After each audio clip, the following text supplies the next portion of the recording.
चिन्ने नै हो। लिच्छवी कालमा नेपालका चर्चित राजाहरू अंशुवर्मा, मानदेव, सुपुष्प, शिवदेव प्रथम, नरेन्द्रदेव, उदयदेव, जयदेव द्वितीय जस्ता राजाहरूले राज्य गरेका थिए। यथेष्ट सुधारको प्रयास गरेका थिए, सुधार गरेका थिए, जसले गर्दा लिच्छवी काललाई चाहिँ स्वर्णयुग भनेर भनिन्छ भनेर चाहिँ मैले भन्ने हो। यसमा पढ्ने के भन्ने सवालमा यहाँ म लेखिदिन्छु, हेर्नु होला। सबभन्दा पहिला आधारभूत कुरा पढ्छौँ हामीले। लिच्छवी कालको के पढ्ने भन्ने कुरा आधारभूत कुरामा हामीले पढ्छौँ। आधारभूत जानकारी भन्छौँ हामीले, आधारभूत बेसिक इन्फर्मेसन भनेर भन्छौँ लिच्छवी डाइनेस्टीको। त्यसपछि आधारभूत कुराहरू पछि लिच्छवीकालीन कार्यालय भन्छ। केही कार्यालयहरू छन्, जस्तो तपाईँहरूलाई कहिलेकाहीँ सोध्छ विवाह सम्बन्ध विच्छेद सम्बन्धी काम गर्ने कार्यालय कुन हो भनेर सोध्छ। कहिलेकाहीँ के सोध्छ भने लिच्छवी कालमा मालपोत बुझाउने कार्यालय, राजस्व उठाउने कार्यालयलाई के भनिन्छ भनेर सोध्छ। त्यसकारण कार्यालयको बारेमा पढ्छौँ। यो हामीले घेरा बनाउँदैछौँ कति पढ्ने भन्ने कुरा। त्यसपछि करको बारेमा, लिच्छवीकालीन करको बारेमा पढ्छौँ हामी। कर अनि दण्ड जरिवानाको बारेमा पनि पढ्छौँ हामी। करको बारेमा पढ्छौँ, दण्ड जरिवानाको बारेमा पढ्छौँ लिच्छवी कालमा। अनि त्यसपछि अर्को पढ्ने भनेको लिच्छवीकालीन केही सभाहरू छन्। दुई किसिमको सभा बस्थ्यो, एउटा राजाको अध्यक्षतामा, अर्को राजा बाहेकको अध्यक्षतामा बस्थ्यो। त्यो दुईटा सभा अन्तरासन र परमासनलाई पढ्छौँ। अनि त्यसपछि यो सभा पढिसकेपछि हामीले कसलाई के भनिन्छ भनेर उपनामको कुराहरू पढ्छौँ।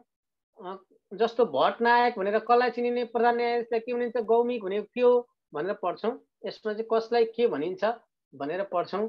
कसलाई के भनिन्छ भन्ने कुराहरू छन् यसमा। कसलाई के भनिन्छ भनेर चाहिँ भनिन्थ्यो। यसलाई उपनाम पनि भन्नु भन्छ। यसको बारेमा पनि हामी पढ्नेछौँ। त्यसपछि अर्को पढ्ने भनेको हामीले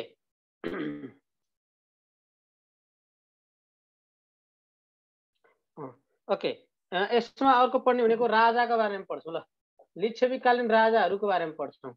यति कुराहरू कम्तीमा नि हामी सिलसिलेबद्ध रूपले पढ्छौँ, अगाडि बढ्छौँ भन्ने कुरा जानकारी गराउँछु।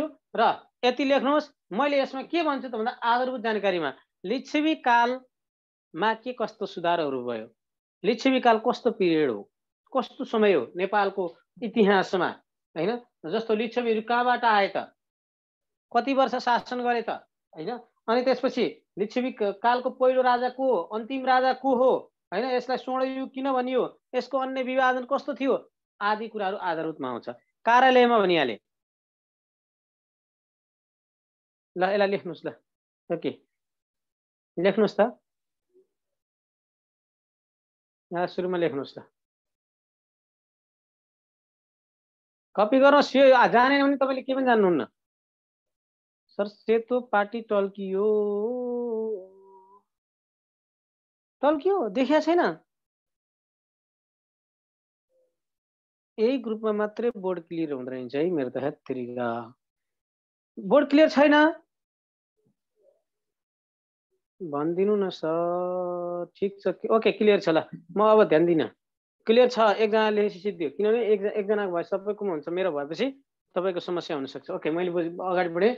म फेरि भनिदिन्छु, धेरै पटक भन्दिनँ, अब मेट्ने बेला भइसक्यो। धेरै महत्त्वपूर्ण पनि छैन, जान्नुपर्ने आधारभूत घेराहरू मात्रै हो। यसको भित्रको बुद्धि चाहिन्छ, यो बोक्रा मात्रै हो। आधारभूत जानकारी, लिच्छवी कालको आधारभूत जानकारी पढ्नुपर्छ सुरुमा। त्यसपछि कार्यालयको बारेमा पढ्नुपर्छ। त्यसपछि लिच्छवीकालीन केही करहरू छ, त्रिकर भन्छ, अन्य करहरू भन्छ, हैन। प्याजमा लगाइने कर कुन हो, भैँसीमा लगाइने कर कुन हो, मनोरञ्जनमा लगाइने कर कुन हो, पसलमा लगाइने कर कुन हो, यस्ता करहरू छन्। त्यसपछि लिच्छवी कालमा चाहिँ दण्ड जरिवानाहरू पनि छन्, केही दण्डहरू छन्, जरिवानाहरू छन्, त्यसको बारेमा। त्यसपछि लिच्छवी कालको सभाको बारेमा।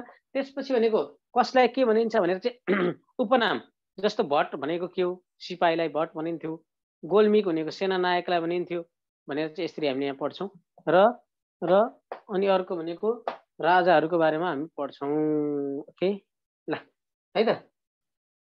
ल, मैले मेट्दिनँ। ल, यसमा खास धेरै कुराहरू छैन कि सर, मिस, म्याडमहरू, तपाईँहरूले यसलाई चाहिँ धेरै उसको रूपमा लिनु पर्दैन, स्क्रिनसट गरिदिनुहोस्, भइहाल्यो। ल, धेरै इस्यु बनाएर धेरै च्याट गरेर काम पनि छैन है। तपाईँहरूलाई म स्पष्ट कुरा भन्छु,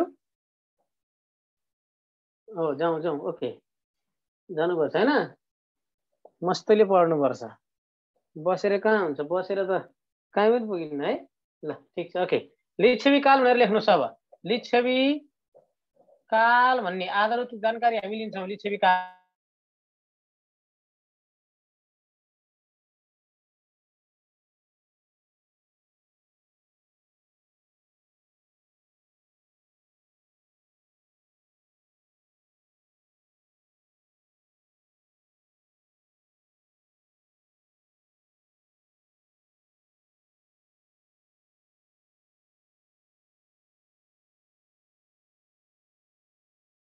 ओके ल शून्य छ होइन ओके ल हस् ओके देखिएको छ सुनिएको छ भने म अगाडि बढ्छु प्रब्लम भएछ हामी यहाँ छौँ है लिच्छवीहरू कहाँबाट आए भारतको वैशालीबाट लिच्छवीहरू कुन वंशका थिए सूर्य वंशको यो आधारभूत जानकारी है साउन्ड आएन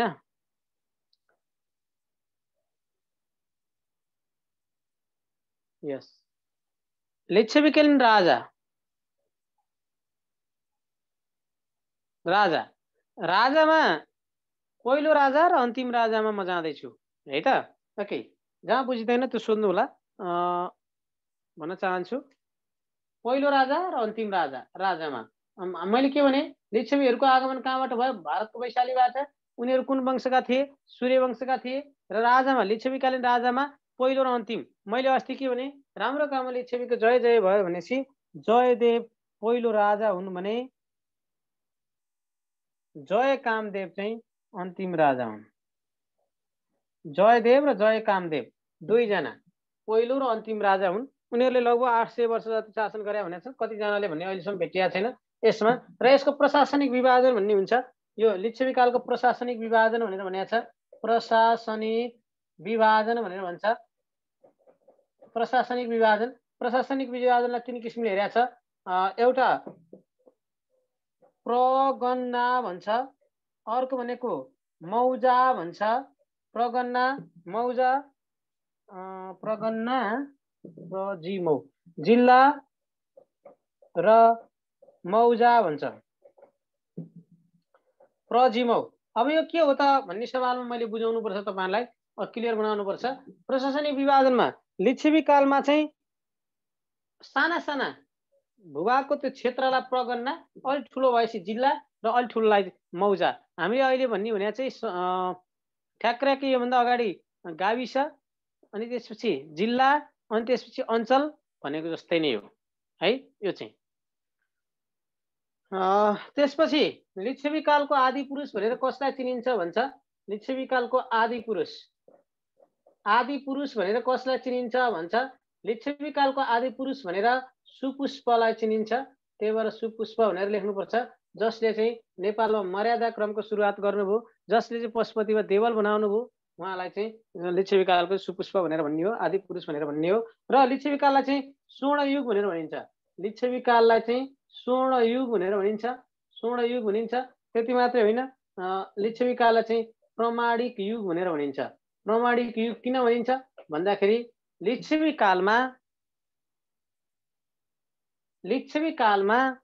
धेरै प्रमाणहरू फेला परेका विभिन्न किसिमका अभिलेखहरू फेला परेका कारणले चाहिँ लिच्छवी काललाई प्रमाणिक युग भनेर भनिन्छ अनि राजाहरूमा यसमा चाहिँ सुपुष्प राजाहरू भनौँ है त राजाहरूमा चाहिँ हामीले कसलाई भन्छौँ भन्दा राजा सुपुष्पलाई भन्छौँ त्यसपछि मानदेवलाई भन्छौँ त्यसपछि सुपुष्प मानदेव अंशुवर्मा हैन अनि त्यसपछि नरेन्द्रदेव अनि त्यसपछि शिवदेव हैन अनि त्यसपछि उदयदेव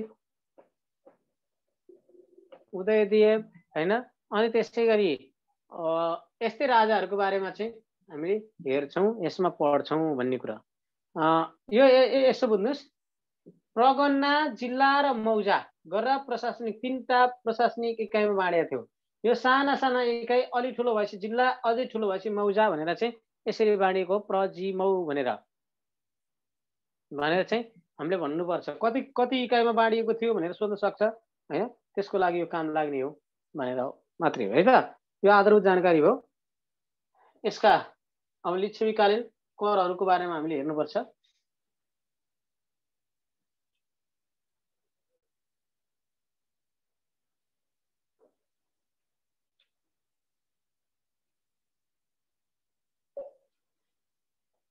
शिवदेव, उदयदेव, यो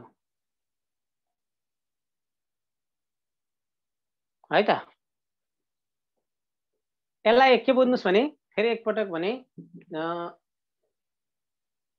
ओके ल ठिक छ।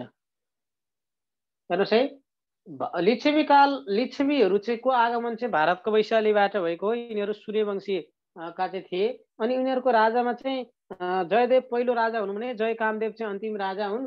अनि यसको प्रशासनिक विभाजन गरेर 3 किसिमले 3 भागमा चाहिँ बाँडिएको थियो, जसलाई प्रजिमौ भनेर भनिन्थ्यो, प्रगन्ना, जिल्ला र मौजा भनेर चाहिँ भनिन्थ्यो। अनि त्यसपछि लिच्छवीकालको चाहिँ आदि पुरुष भनेर सुपुष्पला भनिन्थ्यो। अनि लिच्छवीकाललाई स्वर्णयुग अनि प्रमाणिक युग जस्ता विभिन्न युगहरूले चाहिँ चिनिन्छ भने लिच्छवीकालीन राजाहरू महत्त्वपूर्ण योगदान दिने राजाहरू, जसमध्ये सुपुष्प, मानदेव, अंशुवर्मा, नरेन्द्रदेव, शिवदेव जस्ता राजाहरूलाई चाहिँ हामीले बुझ्नुपर्छ भन्ने कुरो है। मौजा हो यो, मौजा है। ओके ल, मैले यसलाई मेट दिन्छु है। अब करको बारेमा पढाउँछु त। लिच्छवीकालीन करको बारेमा कस्ता कस्ता करहरू चाहिँ थिए भनेर त्यो करको बारेमा पढाउँछु म है। ल स्क्रिनसट गर्नुहोस् त, कसै स्क्रिनसट गर्नुहोस्, गर्न नभ्याउनु भएकोले, नत्र भने म मेट दिइहाल्छु अब। ओके ल, हस् ओके ल।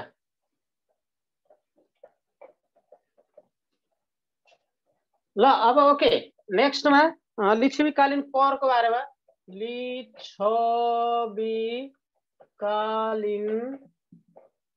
करको बारेमा हेरौँ। लिच्छवीकालीन कर पढ्नुहुन्छ भने तपाईले दुईटा भागमा राखेर पढ्नुपर्छ। पहिलो भाग भनेको एउटा त्रिकर भन्छ। त्रिकर अन्तर्गत कुन कुन कर पर्छ भनेर सोधिरहन्छ। त्यसकारणले लिच्छवीकालीन करमा त्रिकर सबैभन्दा महत्त्वपूर्ण कुरा हो। त्रिकर भनेर पढ्छ भने लिच्छवीकालमा अन्य करहरू पनि छ, जसलाई अन्य कर भनेर भनिन्छ। त्रिकर बाहेकका करहरूलाई अन्य कर भनेर भन्ने हो। यसलाई कसरी आउँछ भन्दाखेरि, जस्तो पशुपालनमा लगाइने करलाई के भनिन्छ भनेर सोध्छ, कृषिमा लगाइने करलाई के भनिन्छ भनेर सोध्छ। कहिलेकाहीँ के सोध्छ भने देखाएका मध्ये त्रिकर अन्तर्गत कुन पर्दैन भनेर पनि सोध्छ। त्यसकारणले यसलाई महत्त्वपूर्ण छ। त्रिकरलाई 3टा भागमा राखेर पढ्नुहोस्। 3वटा कर, 3 किसिमका करलाई त्रिकर भनिएको हो, जस अन्तर्गत भाग कर अनि भोग कर र कर भनेर चिनिन्थ्यो। भाग, भोग र कर 3टालाई चाहिँ लिच्छवीकालमा त्रिकर भनेर चिनिन्थ्यो भनेर हामीले बुझ्नुपर्छ। के भने मैले, त्रिकर भनेको भाग, भोग र कर। भाग, भोग र कर। अब भाग कर भने केमा लगाइने कर भने भाग। भाग भने टाप कस्ने होइन, भाग होइन। भाग भनेको भाग लगाउने। के भाग लाग्छ, के अंश बन्डा हुन्छ, कृषि भूमि अंश बन्डा हुन्छ। त्यही भएर कृषिमा लगाइने कर भाग कर। भोग, भोग केलाई गर्छौँ, केलाई यसो दसैँ तिहारमा यसो काट्ने भोग गर्ने मान्छेले केलाई भोग गर्छ भन्दा भोग गर्ने पशुलाई। त्यही भएर पशुपालनमा लाग्ने कर भोग कर। अनि कर भने वास्तवमा व्यापारमा लगाइने कर जुन छ, जुन 13% भ्याट भन्छ, कर भन्छ, त्यो कर चाहिँ वास्तवमा कर वाणिज्यमा लगाइने कर, व्यापारमा लगाइने कर, त्यो चाहिँ कर। यसरी भाग कर भनेको भाग लगाउने, कृषिमा कृषिलाई भाग लगाइन्छ, त्यसकारण भाग कर कृषिमा भनेर भन्ने। ओके, गणेश लुइटेल सर नमस्कार छ। भाग कर हैन। अनि भोग कर भनेको भोग लगाउने, पशुपालनलाई चाहिँ पशुलाई चाहिँ भोग गर्छ, त्यही भएर भोग कर भनेको पशुपालनमा लगाइने, कर भने चाहिँ व्यापारमा लगाइने, वाणिज्यमा लगाइने भनेर चाहिँ हामीले बुझ्दाखेरि हुन्छ भन्छु म है त। मैले के भने, भाग कर भनेको, भाग भनेको कृषिमा लगाइने कर, कृषिमा लगाइने करलाई भाग कर भनेर भन्छ। भोग भने के, पशुपालनमा, पशुपालनमा लगाइने कर, पशुपालनमा जुन कर लगाइन्छ त्यसलाई भोग कर।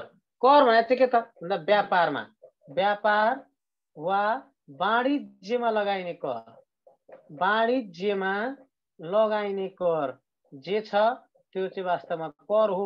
कहिलेको, लिच्छवीकालको भनेर चाहिँ हामीले यो बुझ्नुपर्ने भयो। त्यसपछि अब अन्य कर भन्छ। अन्य कर अन्तर्गत के पर्छ भन्ने सवालमा यहाँ लेख्छु म सिंकर सिंकर हैन सिंकर मल्लकर गोयुद्धकर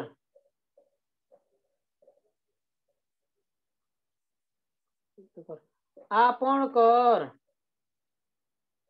आपणकर चैलकर तैलकर चैलकर तैलकर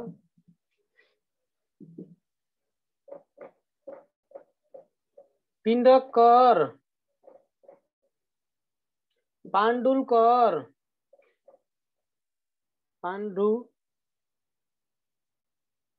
पाण्डुलकर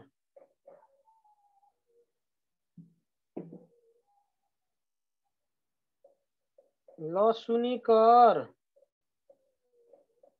यिनीहरू करहरू भयो यिनीहरू कर होला अन्य कर सिंकर भने के भन्ने सवालमा सजिलो छ हेर्नुस् है सिंकर भने के भने तामाङ भाषामा भन्यो भने सिंह भनेको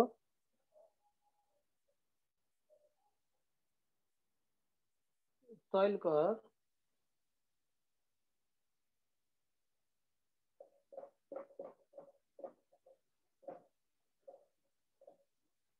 तैल भने हो गुड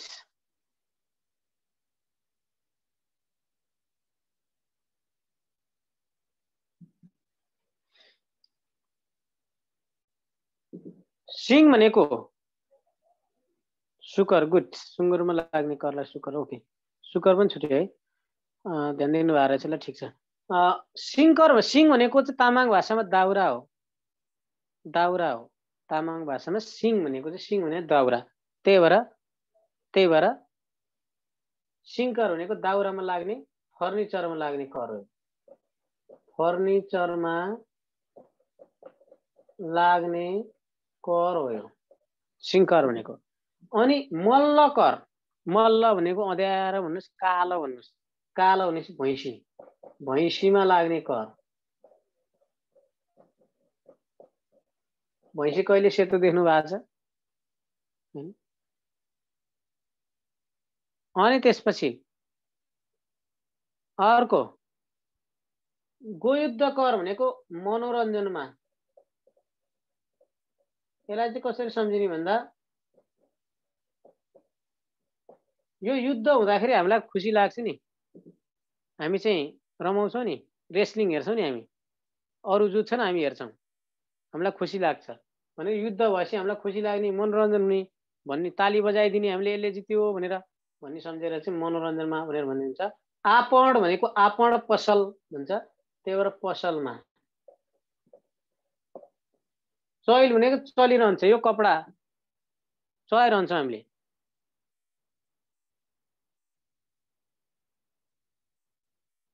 चलिरहन्छ तपाईलाई लिच्छवी काल नि पढ्नुपर्छ अनि त्यसपछि शिक्षक सेवामा अनि त्यसपछि आधुनिक काल पनि पढ्नुपर्छ या केही लोक सेवा पनि हुन्छ भन्ने जानकारी आएर त्यसपछि यो आधुनिक काल पढ्नुपर्छ पछि आधुनिक कालमा धेरै पढ्नुपर्छ चैल कर भनेको कपडामा लगाइने कर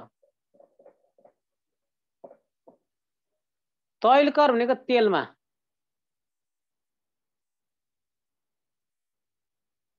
तैल कर भनेको तेलमा पिण्डक कर भने यातायातमा पाण्डुर भने प्याजमा पाण्डुल भनेको प्याजमा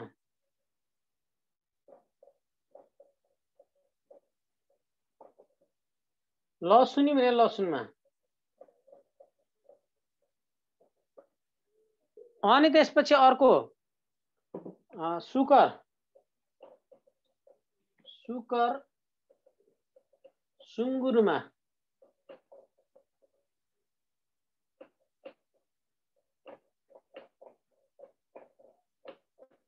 ओके ल लेख्नुस् नछेक्नु भन्नुहुन्छ फेरि यहाँ बस्यो भने ठिकै होला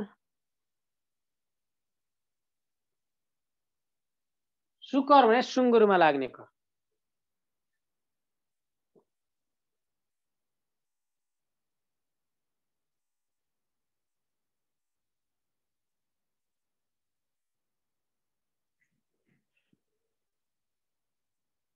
लोकसेवाको कोही हुनुहुन्छ कि हुँदैन? हुनुहुन्न यहाँ? नत्र मल्ल काललाई स्किप गरे पनि हुन्छ।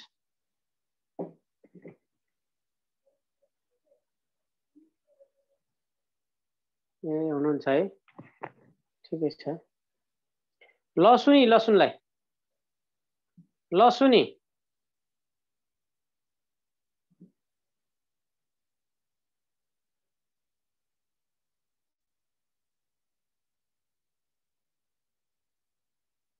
लिच्छवी पनि पढ्नुपर्छ अनि त्यसपछि आधुनिक पढ्नुपर्छ। ठिक छ, ओके, ल हुन्छ हुन्छ। लसुनी कर लसुनमा अनि सुकर भनेको सुँगुरमा। ल यसलाई फास्ट गर्नुहोस् ल।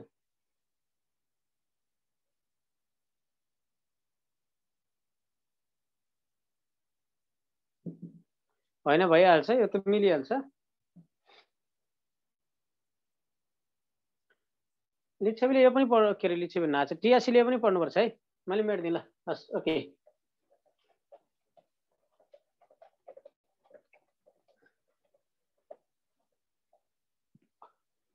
अब दण्ड, लिच्छवीकालीन दण्ड, लिच्छवीकालीन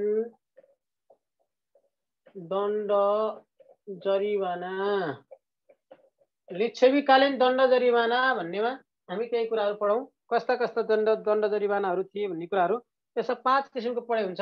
1 2 3 4 5 5 किसिमको पढाइ हुन्छ यसमा चाहिँ दण्ड जरिवानामा लिच्छवीको। जस्तो के भन्छ भने वाक दण्ड भन्छ। वाक दण्ड, वाक भनेको कराउने के हप्काउने मात्रै हो, गाली गर्ने हो। त्यही भएर गाली गर्ने एउटा दण्ड थियो, गाली मात्रै गर्ने छोडिदिने। अर्को दण्ड थियो धिक्कार दण्ड भन्छ। धिक्कार धिक्कार दण्ड भने चाहिँ यो त गाली गर्यो, यो धिक्कार चाहिँ बेइज्जती गर्ने क्या, धिक्कार भने जस्तो बनाइदिने हो यो। त्यही भएर धिक्कार दण्ड भनेको के बेइज्जत गर्ने, बेइज्जत गर्ने हो। त्यसपछि अर्को भनेको वाकदण्ड, धिक्कार दण्ड। त्यसपछि वध भन्छ, वध वध दण्ड। वध भने चाहिँ अङ्गभङ्ग गर्ने, अङ्गभङ्ग गर्ने हो, अङ्गभङ्ग गर्ने, आँखा फुटाइदिने, हात छुट्याइदिने, यस्तै हो। अनि त्यसपछि अब धन दण्ड भन्छ। धन दण्ड भने चाहिँ अब यो वास्तवमा जरिवाना हामी यसैलाई भन्छौँ, यसैलाई भन्छ जरिवाना। पैसा क्या, पैसा नै दिने, धन दिने, सम्पत्ति दिनुपर्ने जरिवाना हो यो धन जरिवाना भनेको। अनि अर्को भनेको सर्वस्व हरण भन्छ। सर्वस्व हरण भन्छ। सर्वस्व हरण भनेको सबै हरण गर्ने, सबै लिने। सर्वस्व हरण भनेको सबै हरण गर्ने, भएको शाखा सम्पत्ति सबै सबै हरण गर्ने गरेर चाहिँ सर्वस्व हरण हो। सर्वस्व भएको सब भएभरको सबै हरण गर्नुलाई सर्वस्व हरण भनिन्छ। र यसरी 5 किसिमको वाकदण्ड, धिक्कार दण्ड, वध दण्ड, धन दण्ड र सर्वस्व हरण गरेर 5 किसिमका चाहिँ दण्ड जरिवानाहरू थिए। सुरुमा वाकदण्ड भनेको गाली मात्रै गर्ने, गाली गर्ने, थर्काउने, सिद्धाए। त्यसपछि धिक्कार दण्ड, हेत्तेरिका मैले त बेकार भनेछु, म बेकार गएछु, धिक्कार भने जस्तो बनाउनु पर्यो क्या, पश्चाताप गर्ने बनाउनु पर्यो, बेइज्जत गर्नु पर्यो, बेइज्जत हो। टिएससीको लागि नि हो सर मिस म्याडमहरू, म होइन भन्नेलाई होइन भनिदिउँला। नेपालको इतिहासमा लगभग सबै पढ्नुपर्छ, म्याक्सिमम भनेको लिच्छवी कालको र अनि त्यसपछि लिच्छवी कालको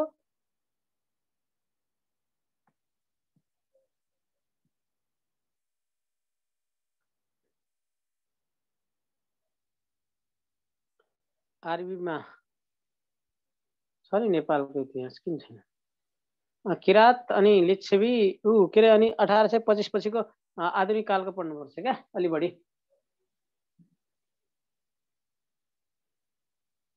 ल सर्वस्व हरण भनेको सबै हरण गर्ने, सबै स्किप गरेर 1825 को मात्रै पढाइदिउँ त, आधुनिक कालको मात्रै पढाइदिउँ।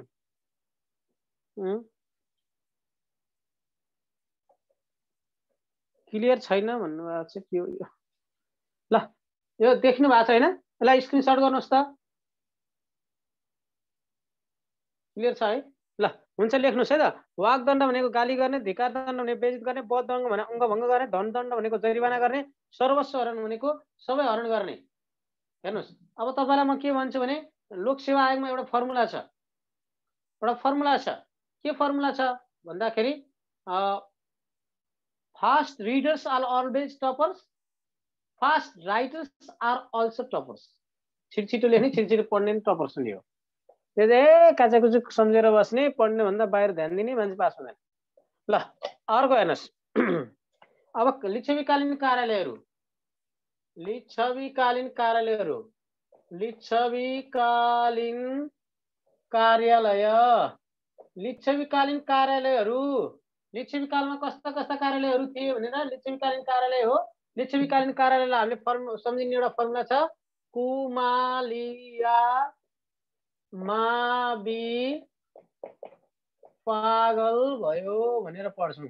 कुमालिया मावि पागल भयो भनेपछि लिच्छवीकालीन कार्यालयहरू आउँछ, जस अन्तर्गत कुमालिया मावि पागल भयो भनेर भनेपछि लिच्छवीकालीन कार्यालयहरू आउँछ।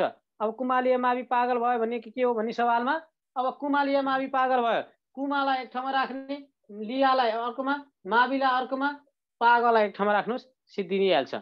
अर्को भने सुली वा सोल पञ्च अपराधका कुराहरू छन्, त्योभन्दा बढी छैन। सुरुमा के सम्झिनु पर्यो, कुमालिया मावि पागल भयो, कुमालिया मावि पागल भयो, इट मिन्स व्हाट, यो भने के हो भन्ने सवालमा 1 नम्बरमा चाहिँ कु भनेको कुथेर अधिकरण, कुथेर अधिकरण भनेको कु भनेको के हो, कुथेर अधिकरण। त्यसो के गर्छ यसले, मा भनेको मालपोत बुझ्ने, मालपोत बुझाउने, मालपोत बुझाउने, राजस्व सङ्कलन गर्ने, राजस्व सङ्कलन गर्ने भन्ने निकाय के रहेछ, कुथेर अधिकरण रहेछ। त्यही भएर कुमा भनेको। अब लि भनेको लिङ्गबल, लिङ्गबल, लिङ्गबल भनेको या आइसक्यो, या भनेको के हो, यातायात कुलो, यातायात कुलो सम्बन्धी काम गर्ने, कार्य गर्ने कार्यालय कुन हो, लिङ्गबल हो। कुमा आइसक्यो, कुमा आइसक्यो, कुमा, कुमालिया मावि पागल भयो, लि, कु भनेको कुथेर अधिकरण जसमा मालपोत बुझाउने, राजस्व सङ्कलन गर्ने भयो। अनि त्यसपछि लि भनेको लिङ्गबल भयो, लिङ्गबल भनेको यातायात कुलो सम्बन्धी काम गर्ने अड्डा भयो हैन, कार्यालय भयो। कुमा लि, या लि या आयो। मा, मापचोक भन्छ, मापचोक भनेको अब विवाह, वि भनेको विवाह, सम्बन्ध विच्छेद, सम्बन्ध जोड्ने तोड्ने दुईटा, सम्बन्ध विच्छेद, यो सोधेको थियो अस्ति अफिसरमा, गर्ने सम्बन्धी काम गर्ने, सम्बन्धी कार्य गर्ने कार्यालय भने चाहिँ यो मापचोक कार्यालय हो। मापचोक, मापचोक भनेको विवाह सम्बन्धी, सम्बन्ध जोड्ने तोड्ने दुईटै चाहिँ मापचोक थियो। अब पा भनेको पाञ्चाली, पाञ्चाली भन्ने कार्यालय थियो, अड्डा थियो। त्यो अड्डाले के गर्छ, गाउँको मुद्दा हेर्ने, गाउँको मुद्दा हेर्ने, गाउँको चाहिँ मुद्दा हेर्ने काम पाञ्चाली भन्ने अड्डाले गर्थ्यो। त्यसकारण गाउँको मुद्दा हेर्ने भनेर पाञ्चालीलाई भन्छ। अब सुली वा सोल भन्छ, सुली वा सोल, सुली वा सोल भन्ने एउटा अड्डा हो। यसले चाहिँ पञ्च अपराध सम्बन्धी काम गर्थ्यो, पञ्च अपराध सम्बन्धी हेर्ने काम गर्थ्यो। पञ्च अपराध सम्बन्धी काम गर्ने कार्यालयलाई चाहिँ, यसलाई चाहिँ भनेको सुली वा सोल भनिन्थ्यो भनेर हामीले बुझ्नुपर्छ है। अब सुली वा सोल, पञ्च अपराध भनेको के हो भन्नेमा आउँछ। पञ्च अपराध भनेको चोरी, हत्या हैन, चोरी गर्यो भने, हत्या गर्यो भने, पर स्त्री गमन गर्यो भने, पर स्त्री गमन भनेको अर्काको श्रीमतीमा आँखा लगाउने काम गर्यो भने हैन, पर स्त्री गमन र राजद्रोह गर्यो भने, राजद्रोह गर्यो भने, अनि त्यसपछि अपराधमा सघाउने, जोसुकै अपराधमा सघाउने पनि अपराधी हो भनेर भन्छ। त्यही भएर त्यो अपराधीलाई काम गर्ने ठेगान लगाउने कार्यालय सुली वा सोल हो भनेर भनिन्छ। यसरी चाहिँ हामीले बुझ्नुपर्छ सुली वा सोल भनेको। यसरी यो आइरहन्छ, यो जाँचमा सोधिराखेको छ, आइराखेको छ। तपाईँलाई सजिलोताले बुझ्नको लागि मैले फेरि पनि के भने, कुमालिया मावि पागल भयो भने कुमालिया मावि पागललाई दुईटा दुईटा जोडी जोडी बनाइदिनुस्। यसलाई पहिला लेख्नुस् त, अनि त्यसपछि म गर्छु।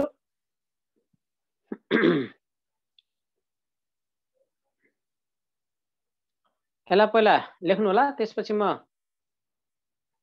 जान्छु।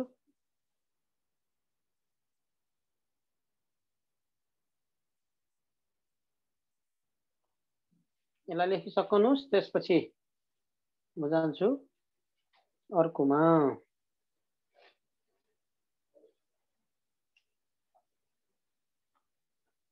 अब यसलाई हेर्नुहोस् है, फिनिस भयो होला हैन। अब हेर्नुहोस् यसलाई कुमालिया मावि पागल भयो कसरी लेखेको छ हेर्नुहोस्। कुमालिया मावि पागल भएलाई दुईटा दुईटा बनाउने हो। यो दुईटा दुईटा दुईटा दुईटा हो। अब कुथेर अधिकरणले मालपोत बुझ्छ, लिङ्ग बलले यातायात सम्बन्धी काम गर्छ, कुलो सम्बन्धी काम गर्छ, मापचोकले विवाह सम्बन्धी, विवाह जोड्ने तोड्ने दुईटै, जोड्ने भने विवाह गरेर आउने, तोड्ने भनेको सम्बन्ध विच्छेद गर्ने दुईटै।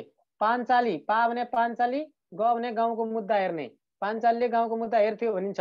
र अर्को एउटा अड्डा छ, अदालत के अरे अड्डा छ, कार्यालय छ, त्यो सुल्लिवा सोल। त्यो सुल्लिवा सोल भन्ने चाहिँ पञ्च अपराध हेर्थ्यो।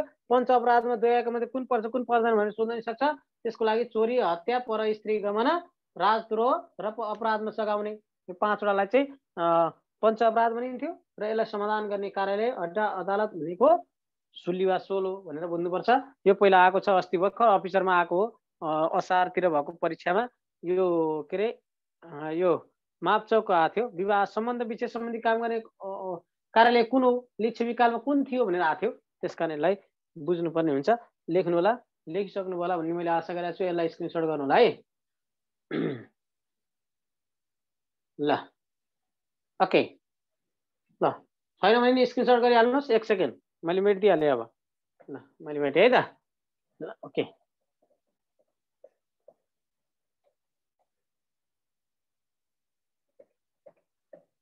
अब नेक्स्ट ने लिच्छविकालीन सभा। सकेसम्म नछुट्योस् भन्ने हाम्रो काम हो। लिच्छविकालीन सभा भन्ने छ। लिच्छविकालीन सभा यो एकदम सजिलो छ, थोरै छ। एउटा भनेको अन्तरासन भन्छ। अन्तरासन एउटा सभा हो। अर्को परमासन भन्छ, परमासन भन्छ। अन्तरासन र परमासन दुईटा भन्छ। अन्तरासन र परमासन। अन्तरासन भनेको अन्तरासन, अन्तर भित्रै, राजा अध्यक्ष, राजाको अध्यक्षतामा बस्छ यो। अनि परमासन भने राजा बाहेक अरूको अध्यक्षतामा बस्छ। दुई किसिमले बैठक बस्थ्यो रे। एउटा बैठकमा राजा अनिवार्य थियो, राजा अनिवार्य भएको बैठक कुन हो, त्यो अन्तरासन हो। अर्कोमा राजा अनिवार्य थिएन, राजा अनिवार्य नभएको बैठक कुन हो त भन्दा परमासन। अर्थात् यो अन्तरासन भनेको राजाको अध्यक्षतामा बस्ने, परमासन भनेको राजा बाहेक अरूको अध्यक्षतामा बस्ने बैठक भएको कारणले गर्दा, सभा भएको कारणले गर्दा यसलाई के भन्छौँ, अन्तरासन भनेको राजाको अध्यक्षतामा बस्ने बैठक। राजाको अध्यक्षतामा बस्ने बैठकलाई चाहिँ अन्तरासन भनिन्छ भने परमासन भनेको राजा बाहेकको अध्यक्षतामा बस्ने बैठक, बैठक, सभा, जे भन्नुस्, सम्मेलन, जे भन्नुस्, यो चाहिँ परमासन हो। तपाईलाई सोध्ने के हो थाहा छ? तपाईलाई सोध्ने भनेको राजाको अध्यक्षतामा बस्ने बैठकलाई के भनिन्थ्यो भनेर सोध्यो। राजाको अध्यक्षतामा बस्ने बैठकलाई, राजाको अध्यक्षतामा बस्ने बैठकलाई अन्तरासन भनिन्थ्यो भनेर तपाईले भन्नुपर्ने हुन्छ है त। यसलाई लेख्नु होला, यसलाई लेख्नु पर्यो। अब अर्को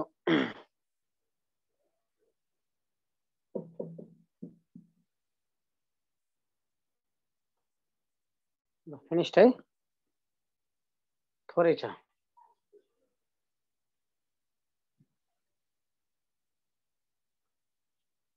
अन्तरासन र परमासन। ल स्क्रिनसट गर्नुहोस् है, गर्नुहोस्। अब अझै समय मैले दिइरहेको छु। फिनिस्ड है। अन्तरासन कतिवटा सभा? दुईटा। के हो? अन्तरासन र परमासन। अन्तरासन भने के हो? राजाको अध्यक्षतामा बस्ने बैठक। परमासन भने के हो? राजा बाहेकको अध्यक्षतामा बस्ने बैठक। यति बुझिदिनुहोस् है। ल ओके,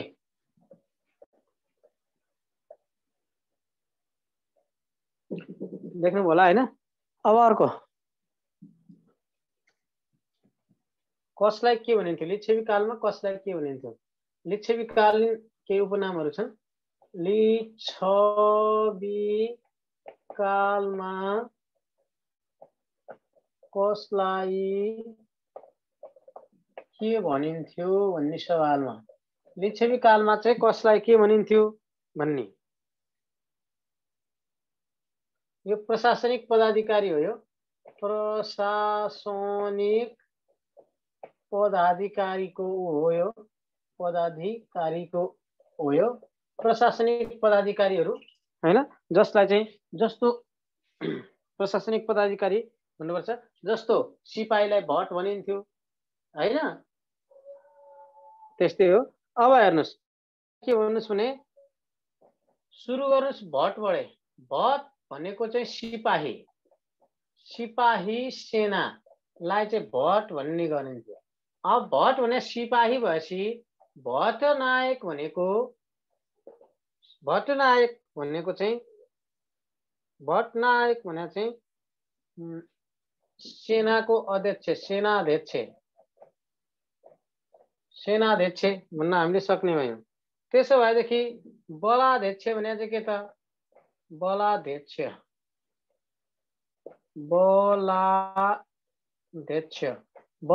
भने चाहिँ को त भन्ने सवालमा बलाध्यक्ष भनेको सेनाध्यक्ष, सेनापति, गोल्मिक सेनानायकले भनेर हामी फर्मुला पनि भन्थ्यौँ हैन। भटनायक सेनाध्यक्ष र बलाध्यक्ष सेनापति मिलेर भनेर भन्ने गर्छौँ। अनि त्यसपछि अब सेनाध्यक्ष। अब यहाँ एउटा अर्थ शब्द लेख्यौँ, यसले धेरै अर्थ दिन्छ। महा भने प्रधान, हेर्नुहोस् है, महाको अर्थ प्रधान। अब महा यहाँ जोड्नुस्, महा बलाध्यक्ष, बलाध्यक्षमा महा जोड्दा के भयो? महाबलाध्यक्ष। बलाध्यक्ष भने सेनापति थियो नि त। अब सेनापतिको अगाडि के आउँछ? प्रधान आउँछ, प्रधान सेनापति। त्यही भएर प्रधान सेनापतिलाई के भनिन्छ? महाबलाध्यक्ष भनेर सम्झिँदा हुने भयो। त्यसपछि अर्को भनेको गोल्मिक सेनानायकले भन्छ। गोल्मिक भनेको सेनाको नायक, सेनानायकलाई चाहिँ गोल्मिक भनेर भनिन्थ्यो त्यो बेलामा है। अनि त्यसपछि अर्को भनेको सामन्त भनौँ, सामन्त प्रशासकले भनेपछि प्रशासक, सामन्त प्रसादले प्रसाद दिएर प्रसादाधिकृत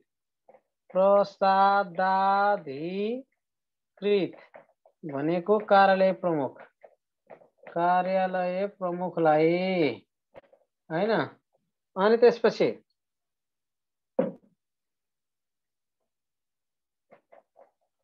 अमात्य भनेको मन्त्री, अमात्य भनेको मन्त्री भनेर हामीले बोल्नु पर्यो।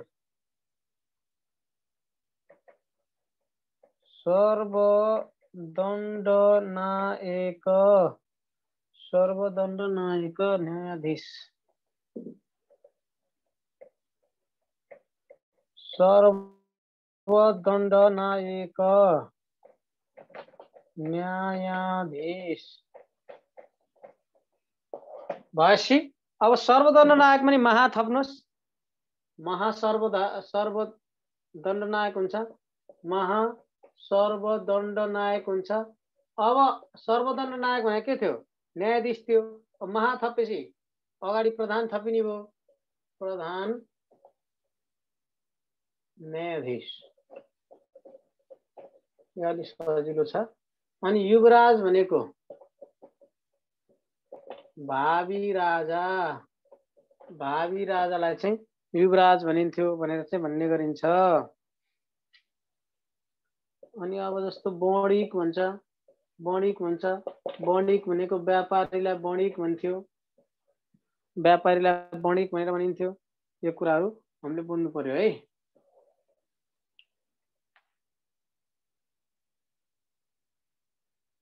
यसमा के भने भट भनेको सिपाही वा सेना, भटनायक भनेको सेनाध्यक्ष, बलाध्यक्ष भनेको सेनापति, महा भनेको प्रधान। अब यो जोडेपछि झन् अर्थ हुन्छ। यहाँ महा भएपछि प्रधान भनेपछि यो बलाध्यक्ष महा जोडिने महाबलाध्यक्ष। अब महा जोडेपछि यहाँ के आउँछ? यसको अगाडि प्रधान आउँछ, प्रधान सेनापति।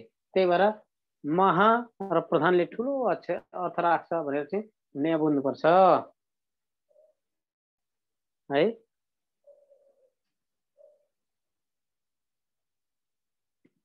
यो बुझ्नु होला।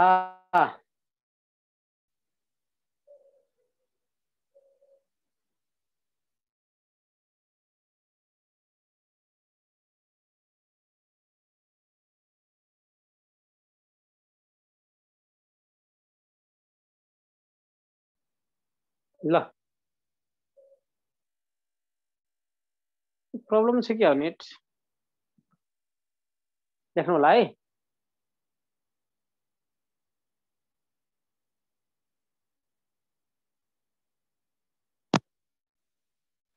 लेखिसक्नुभयो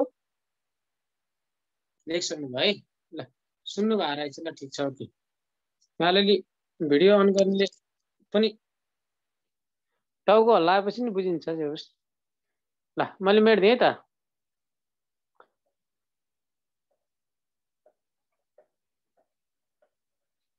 यो एकदमै महत्त्वपूर्ण छ। यो धेरै पटक साइड प्लिज भन्नुभएर चाहिँ धेरै फेरि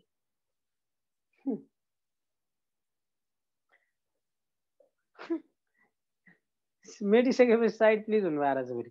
ल ओके अब लिच्छवीकालीन अब लिच्छवीकालीन राजाको बारेमा पढ्नुपर्छ हामीले। लिच्छवीकालीन राजाको बारेमा पढौँ। मानदेवबाटै सुरु गरौँ सुपुष्पबाटै सुरु गरौँ ल ओके। लिच्छवीकालीन राजाहरूको बारेमा है त।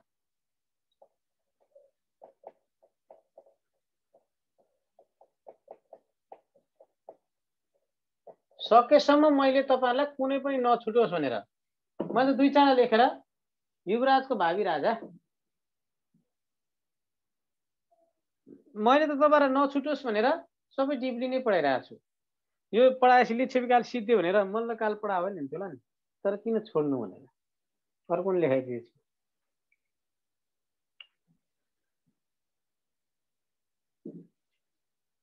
भट्टनायक सेनाध्यक्षले भन्नुभएको त्यो सूत्र नलेखा नि केही फरक पर्नु लाग्छ। ल ठिक छ ओके। अब लिच्छवीकालीन राजामा सुपुष्पलाई पढ्नुस्। पहिला सुपुष्पलाई पढ्नुस्, सुपुष्प पढ्नुस्, सुपुष्पको बारेमा पढ्नुस् है त। सुपुष्पदेखि पढ्नुस्। टिएससीमा छ छैन भनेर भोलि सोध्यो भने के गर्ने? नेपालको इतिहास त पढ्नु पर्छ त। नेपालको इतिहास पढ्नु पर्छ। हेर्नु सर मिस म्याडमहरु तपाईले बढी हुने व्यापारी सबै पढ्नु पर्छ भनेपछि अहिले पढिराखेको कुरालाई किन नोट नगर्ने?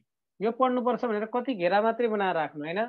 त्यो कारणले गर्दा तपाईहरुले पढ्नुस् के पढ्नुस्। सर मिस म्याडम शिक्षक सेवाको तयारी गरे पनि लोक सेवाको तयारी गरे नि कहाँबाट सोध्छ भन्ने कुराहरु छैन। हुन त्यहाँ लिच्छवी किरात लिच्छवी र आधुनिक भनेको छ, तर पनि यो भित्रबाट पनि आउन सक्छ भन्ने कुरा हो यो है त। ल यो सुपुष्प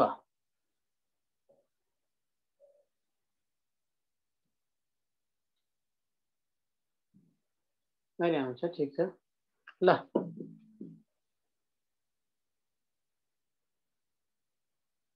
ल सुपुष्प है। सुपुष्पलाई लिच्छवी कालको आदि पुरुष भनेर चिनिन्छ। लिच्छवी कालको आदि पुरुष भनेर चिनिने, आदि पुरुष भनेर चिनिने, लिच्छवी कालको आदि पुरुष भनेर कसलाई चिनिन्छ भनेर भन्छ?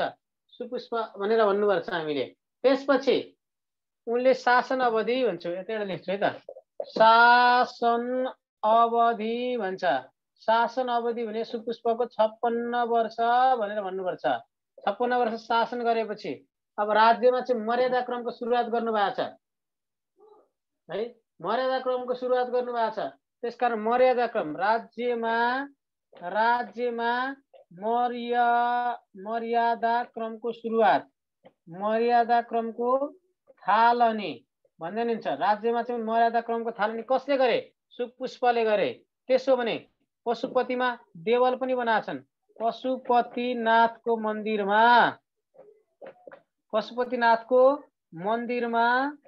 मन्दिरमा देवल बनाएका। पशुपतिनाथको मन्दिरमा देवल कसले बनाए भन्दा राजा सुपुष्पले बनाए। त्यसकारणले गर्दा अनि अर्को हामीले के पढ्नु पर्छ भन्दा चौथो लिच्छवीकालीन चौथो शक्तिशाली राजा लिच्छवी कालको चौथो शक्तिशाली राष्ट्र, चौथो शक्तिशाली राष्ट्र भनेर चाहिँ हामीले यसरी पढ्नुपर्ने भयो। 5 वटा कम्तीमा नि बुझ्नुपर्छ।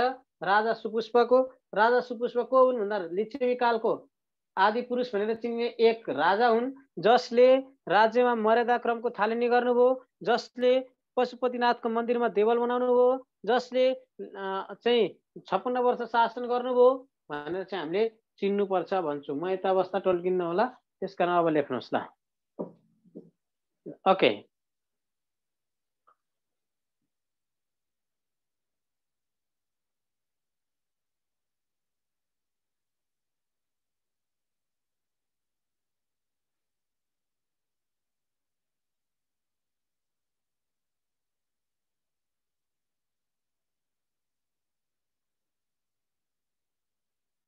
ल लिच्छवी कालको आदि पुरुष भनेर चिनिन्छ। उहाँको शासन भनेको 56 वर्ष हो। राज्यमा मर्यादा क्रमको थालनी गर्नुभयो, पशुपतिनाथको मन्दिरमा चाहिँ देवल बनाउनु भयो। लिच्छवी कालको चौथो शक्तिशाली राष्ट्र के अरे राजा हुनुहुन्छ भनेर भन्ने हो है।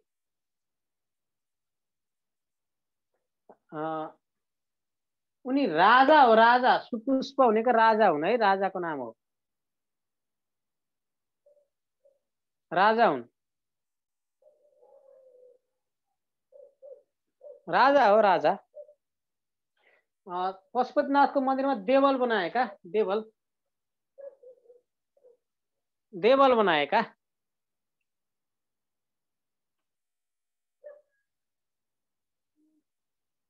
कहाँ राष्ट्र लेखा? राजा लेखाएको छु मैले। ए यहाँ राष्ट्र भएछ, ओ सरी, यहाँ लेख्नु भयो। ए ल धन्यवाद छ। ओके, राजा हो, राजा। ए ठिक ठिक।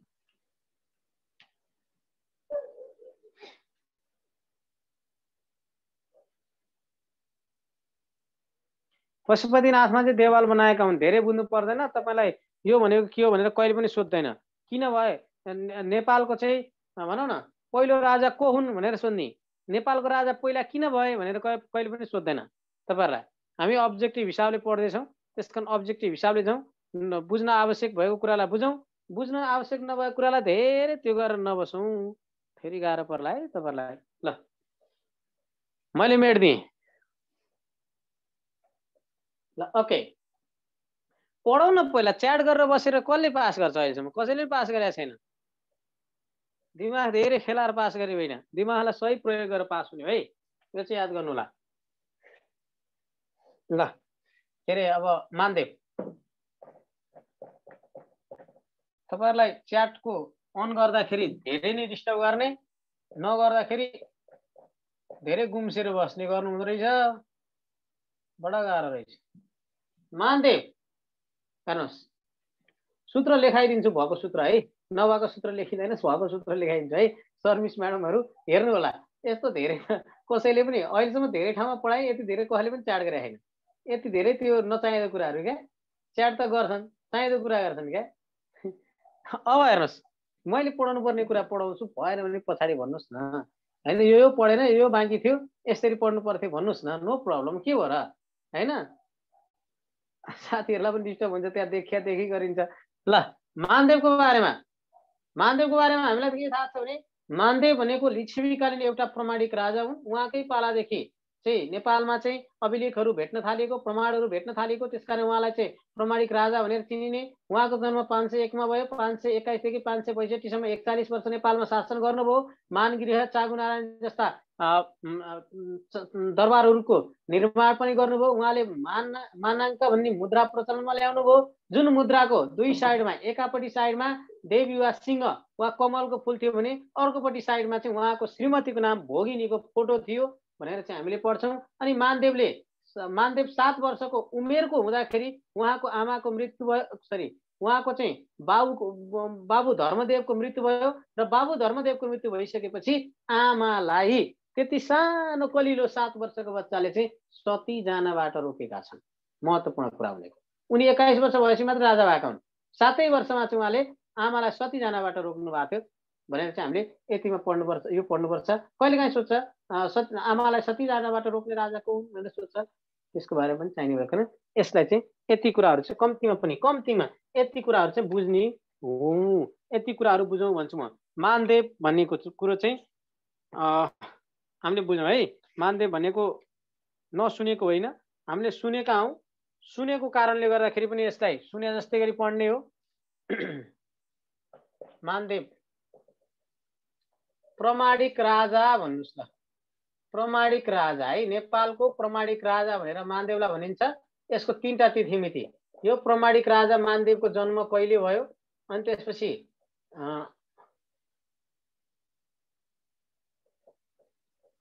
यहाँ गर्नुस् राजा गर्नुस्। राजाभित्र 2टा गर्नुस्। सुरु शासनकाल राजा सुरु, अन्त्य राज्य अन्त्य हैन, वा राजा भएर कहिले मरे भन्नु नि सकिन्छ। उनको जन्म भनेको विक्रम सम्वत 501 मा भएको हो। उनी राजा कहिले भए? सुरु भनेको राजा भएको। राजा कहिले भए भन्दा 521 मा राजा भए। कहिलेसम्म भए? 562 सम्म भए। 562 मा त उनी आफै मरेका हुन्। कति वर्ष राजा भए? कति वर्ष राजा भए भन्दा यदि योबाट यो घटायो भने 41 वर्ष हुन्छ। मानदेवले शासन गरेको अवधि भनेको 41 वर्ष हो भनेर यसरी लेख्न सक्छौं। प्रमाणिक राजा हेर्नुस् है, अलिकति यसमा अलिक बढी बनाएको छु मैले। मानदेवको लाई पहिलो नेपालको प्रमाणिक राजा भनिन्छ र मानदेवको जन्म भने 501 मा भएको। उहाँ राजा 521 मा हुने भयो र उहाँ मृत्यु चाहिँ 562 भएको कारणले 521 देखि 562 सम्म उहाँको राज्य शासन काल हो र त्यो शासन कालको अवधि भनेको 41 वर्ष चाहिँ शासन गरेका छन् भन्ने कुरा हामीले बुझ्नु पर्यो। शैव र वैष्णव दुवै किसिमका थिए भने चाहिँ। अनि अब मानदेवको बारेमा अर्को बुझ्नुपर्ने कुरा भनेको मुद्रा भनौं। मानदेवको पालामा निष्कासन भएको मुद्राको नाम हो मानाङ्क।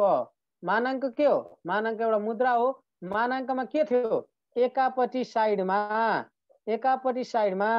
अर्कोपट्टि साइडमा एकापट्टि साइडमा देवीको फोटो थियो रे क्या। सिंहको थियो पनि भनिन्छ, कमलको फूल पनि थियो भनिन्छ। यसलाई चाहिँ बुझ्नुस्, एकापट्टि देवीको अर्कोपट्टि चाहिँ भोगिनी। भोगिनी भनेको भोगिनीको फोटो थियो। भोगिनी भनेको मानदेवकी श्रीमती, मानदेवकी श्रीमतीको फोटो थियो। मानदेवकी श्रीमती भोगिनीको फोटो एकापट्टि, अर्कोपट्टि देवीको फोटो थियो, सिंहको फोटो थियो भनेर पनि भन्ने गरिन्छ। र अर्को हामीले बुझ्नुपर्ने भनेको मानदेवको श्रीमती कतिजना थिए भन्ने कुरो देखाएका मध्ये मानदेवको श्रीमती को होइनन् भनेर नि सोध्छ। त्यसकारण मानदेवका 3टा श्रीमती हामीले पढ्नु पर्ने भयो, हामीलाई पढ्न पर्ने अवस्था आयो। एउटा भनेको क्षेमा सुन्दरी, अर्को भनेको भोगिनी, अर्को भनेको गुणवती। गर्दाखेरि क्षेमा सुन्दरी, भोगिनी र गुणवती गरेर मानदेवका 3वटा श्रीमती थिए। कहिलेकाहीँ के सोध्छ, किन लेखेको यो अर्कोको श्रीमती पनि पढिरहेछौँ, किन पढिरहेछौँ? मानदेवको राजा हैन रानीहरू पढिरहेछ भन्दा कहिलेकाहीँ के हुन्छ भने देखाएका मध्ये मानदेवको श्रीमती को होइनन् भनेर सोधिन्छ। होइन भन्न त हो चाहियो नि त। अनि कति सहिलो पनि छ हेर्नुस्। 3टा 4 अप्सन दिने, 3टा यही छैछ, जोले अरू हुन्छ त्यही त नहुने त हो नि 4 अप्सन। त्यो कारणले यो अप्सन दिने सहिलो क्वेसन हो। त्यस कारणले गर्दाखेरि यसरी पनि सोध्न सक्छ भनेर हामीले यति चाहिँ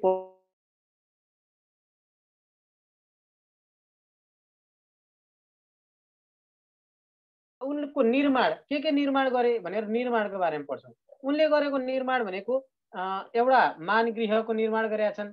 मानगृह भनेको दरबार हो। अर्को चागु नारायणको यो पनि दरबार हो। 2टा दरबारको निर्माण गर्नु भएको छ। चलन के चलाउनु भएको छ? उहाँले चलाउनु भएको चलन भनेको नाग र वासुकीको पूजा गर्ने भन्नुभएको छ। नाग र वासुकीको पूजा गर्ने भन्नुभएको छ।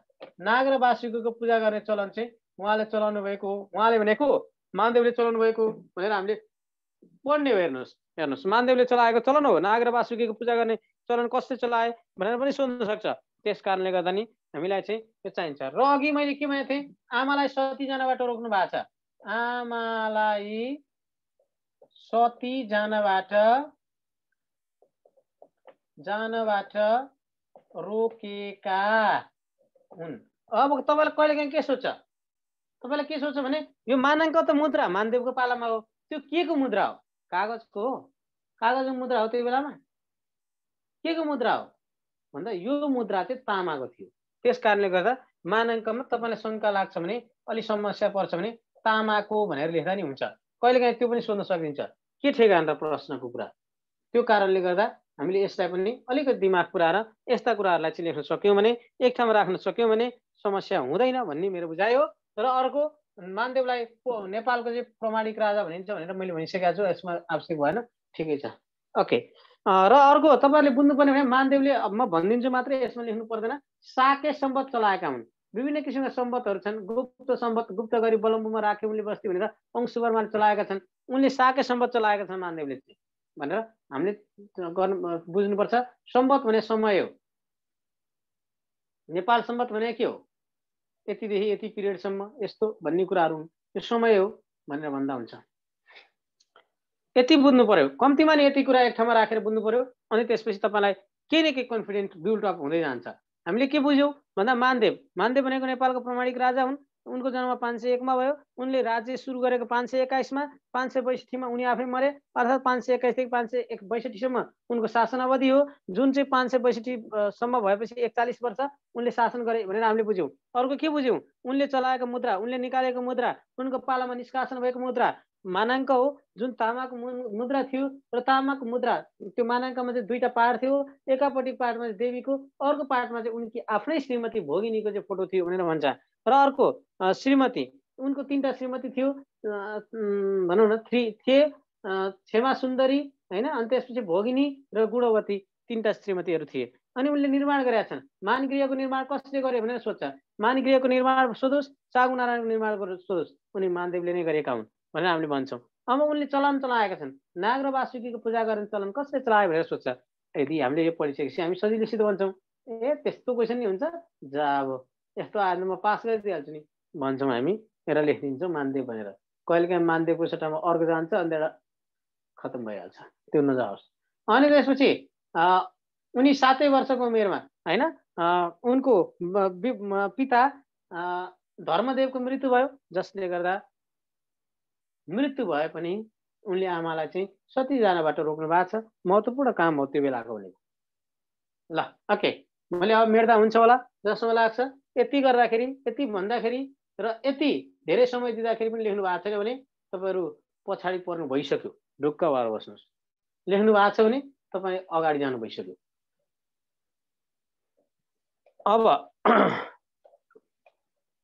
अब अलिकति स्पिड, मैले त यति स्पिड त बढाएको होइन, यो सामान्य स्पिडै हो। यो स्पिड लागेको छ भने यसलाई हैन, अब अलिकति कन्ट्रोल पनि हुन्छ, केही छैन। गियर लाग्छ अलिअलि हैन, अलिअलि गियर सेयर घट्छ भन्ने मात्रै हो। तर धेरै स्पिड पनि छैन मेरो विचारमा। तपाईँले सक्न सक्नेसम्म छ भन्ने कुरा हो। ठिकै छ हैन। ओके, ल हुन्छ। अब अर्कोमा जान्छु म, अंशुवर्मामा हो। चाहिने कुराहरू लेख्नुहोस् है, नबुझेको कुरा लेख्नुहोस् है। तपाईँहरूले लेख्न पाइन्छ, मजाले लेख्न पाइन्छ। अब ओके, अंशुवर्माको धेरै कुराहरू छन्। अंशुवर्मा नेपालको चाहिँ उनी रोल क्रमको आधारमा राजा भएका होइनन्, उनी सम्बन्धको आधारमा राजा भएका हुन् है।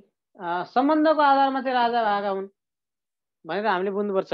रोल क्रमको आधारमा राजा नभइकन सम्बन्ध, भनौँ न मामाको सम्बन्ध। यो के थियो भने शिवदेव प्रथम राजा थिए। शिवदेव प्रथमले, शिवदेव विष्णुको है, शिवदेव प्रथमले चाहिँ के गरेछन् भने उनी धर्मकर्ममा मात्रै लाग्ने, धर्मकर्ममा मात्रै लाग्ने कारणले गर्दाखेरि धर्मकर्ममा मात्रै लाग्ने शासन त्यतिकै भान्जालाई छोडिदिएर आफू चाहिँ जानुभएको। ल अब अंशुवर्माको बारेमा लेखौँ है त। ल हस्, ओके।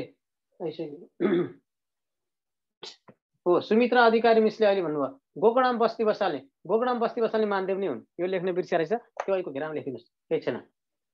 बालकको सालनाले यसमा आउँछ है। ल ओके, यसलाई पहिला लेख्नुहोस्। रोल क्रमको आधारमा नभई सम्बन्धको आधारमा राजा भएका, रोल क्रमको आधारमा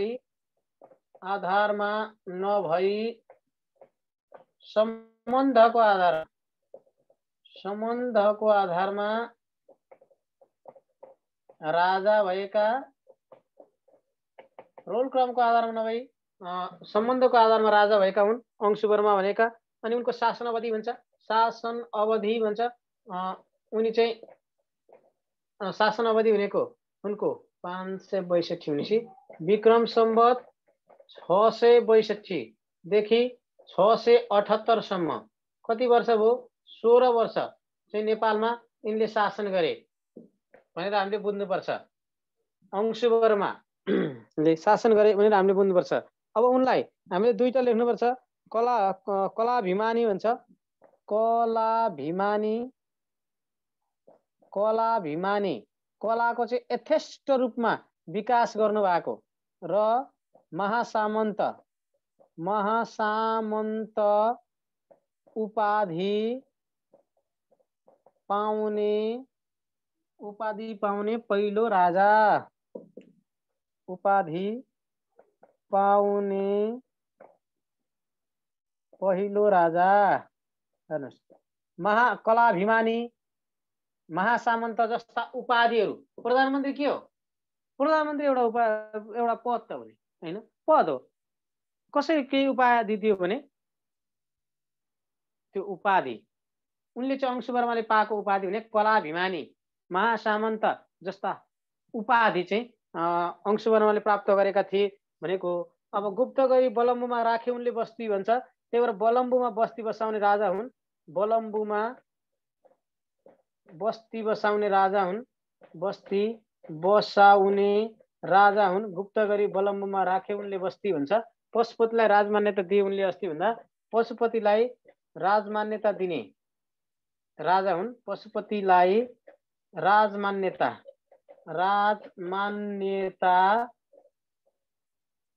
हैन, राजमान्यता दिएका।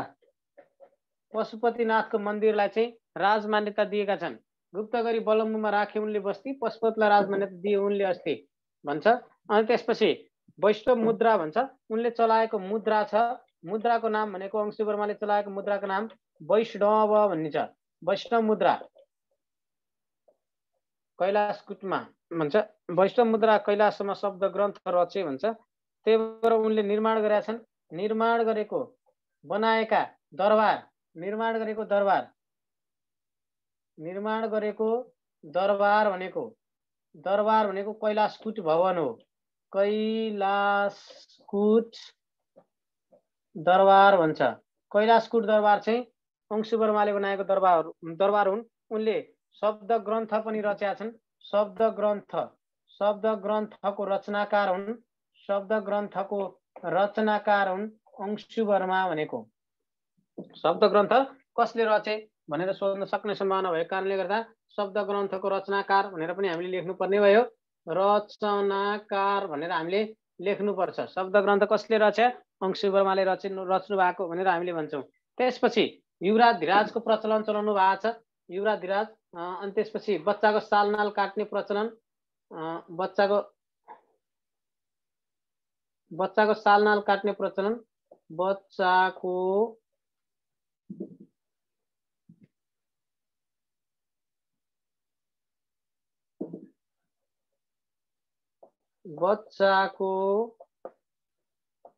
सालनाल काट्ने चलन जन्मेपछि हो। चलन चलाउनु भएको छ। युवराज धिराज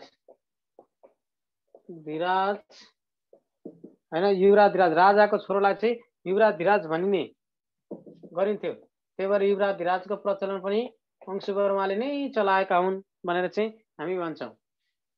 अंशुवर्मालाई युवराज धिराजको प्रचलन पनि अंशुवर्माले नै चलाएका हुन् भन्छौँ।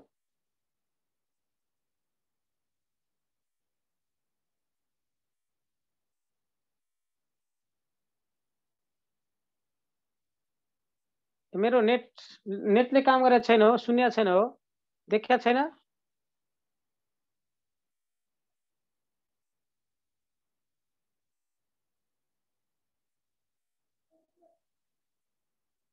क्लियर छैन। क्लियर छ सर भन्नुभएको छ। छ सर भन्नुभएको छ। ठिक छ भन्नुभएको छ।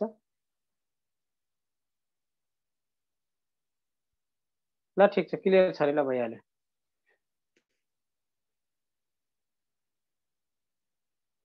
ल भइहाल्यो, ओके। ल यसलाई चाहिँ मैले फेरि एकपटक भने नेट जसको क्लियर छैन वा मेरै छैन के छ, मेरो चाहिँ छ भन्ने कुरा आयो। अब तपाईँहरूले चाहिँ यसलाई एकपल्ट हेर्नु होला। म सरले भनिदिन्छु पनि, अंशुवर्माको रोल क्रमको आधारमा राजा नभई सम्बन्धको आधारमा राजा भएका हुन् भनेर मैले सुरुवातमा भने। अनि अंशुवर्मा तिब्बतसँगको सम्बन्ध पनि राम्रो गर्नुभएको थियो, तिब्बतसँगको सम्बन्ध पनि राम्रो गर्नुभएको छ अंशुवर्माले भन्ने कुरा बुझ्नुपर्छ।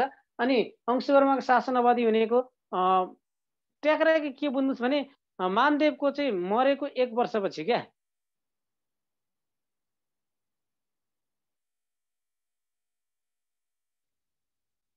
हो महाराधिराज मान पदवी धारण गरे पहिलो राजा अंशुवर्मा नै हुन्। एकदम सही हुनुभएको छ। कलाभिमानी महासामन्त महाराधिराज, महासामन्त महाराधिराज यहाँ आउँछ क्या। महासामन्त महाराधिराजको चाहिँ उपाधि धारण गर्ने व्यक्ति नै पहिलो पटक अंशुवर्मा नै हुन्। अनि त्यसपछि उनलाई कलाभिमानी पनि भनेर भनिन्थ्यो। उनले बलम्बुमा बस्ती बसाए, त्यही भएर बलम्बुमा बलम्बुमा गुप्त गरी गुप्त वंशीका थिए, गुप्त सम्पद पनि चलाउनु भएको छ। गुप्त गरी बलम्बुमा राखे उनले बस्ती, पशुपतिलाई राजमान्यता दिए उनले अस्ति भन्छौँ हामी हैन। अनि वैष्णव मुद्रा चलाउनु भएको छ। अनि त्यसपछि कैलाशकूट भवन निर्माण गर्नु भएको छ, शब्द ग्रन्थ रचना गर्नु भएको छ, बच्चाको सालनाल काट्ने प्रचलन चलाउनु भएको छ, युवराज धिराजको प्रचलन चलाउनु भएको छ। यो विभिन्न किसिमका कामहरू छ। म छेक्दिनँ, लेख्नु होला। ल याके मलाई मस्ती लेख्नु होला भन्न चाहन्छु।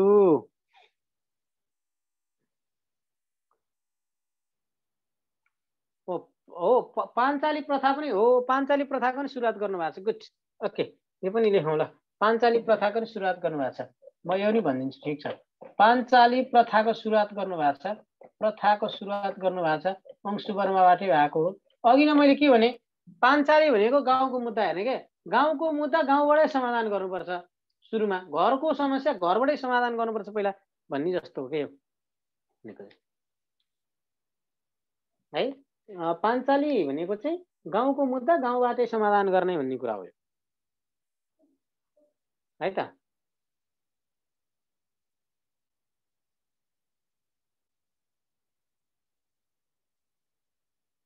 गुप्त सम्पद चलाएको भनेको, गुप्त सम्पद चलाएको उनले चाहिँ गुप्त सम्पदको चलाउने व्यक्ति भनेको चाहिँ साके सम्पद भने मानदेव, गुप्त सम्पद भनेको अंशुवर्मा। अंशुवर्मा ठकुरी वंशकै हुन्। ठिक छ, ओके, मैले मेट्दिएँ है त।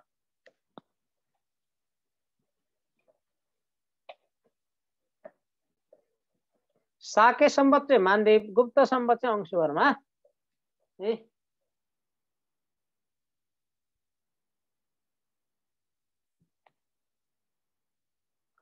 नरेन्द्र देव, यसलाई सिद्धाएर मात्रै नरेन्द्र देव। ल नरेन्द्र देवको बारेमा, मानदेव मरेको 100 वर्ष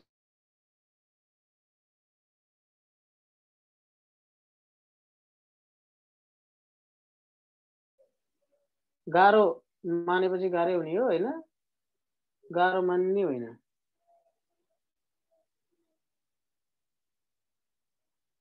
सती प्रथा अन्त्य भने त चन्द्र शमशेरले 1977 मा गर्नुभएको हो सर्भिस म्याडम। त्यो राणा कालमा आउँछ है। एकदम हाँसेर रमाइलो गरेर पढ्ने हो क्या, टेन्सन लिएर पढ्ने नै होइन। रमाइलो गर्नुहोस् न, टेन्सन मानेर हुन्छ पढ्ने बेलामा। ल हेर्नुहोस् है, तपाईँहरू बडा आत्तिनु हुँदो रहेछ जस्तो लाग्यो मलाई। आत्तिने मान्छेलाई आजसम्म प्रगति भएको कहीँ पनि देखिएको छैन। हेर्नुहोस्, त्यही भएर आत्तिनु हुन्न।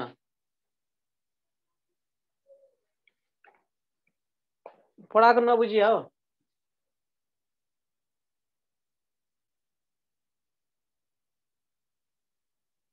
ल अब नरेन्द्र देवको पढौँ है त। ल ओके, नरेन्द्र देवको लेखौँ है त। नरेन्द्र देवको भनेको लिच्छवी कालको तेस्रो शक्तिशाली राजा, लिच्छवी कालको तेस्रो शक्तिशाली राजा, तेस्रो शक्तिशाली राजा हो नरेन्द्र देव। लिच्छवी कालको चाहिँ तेस्रो शक्तिशाली राजा हो। उनले चाहिँ शासन अवधि भनेको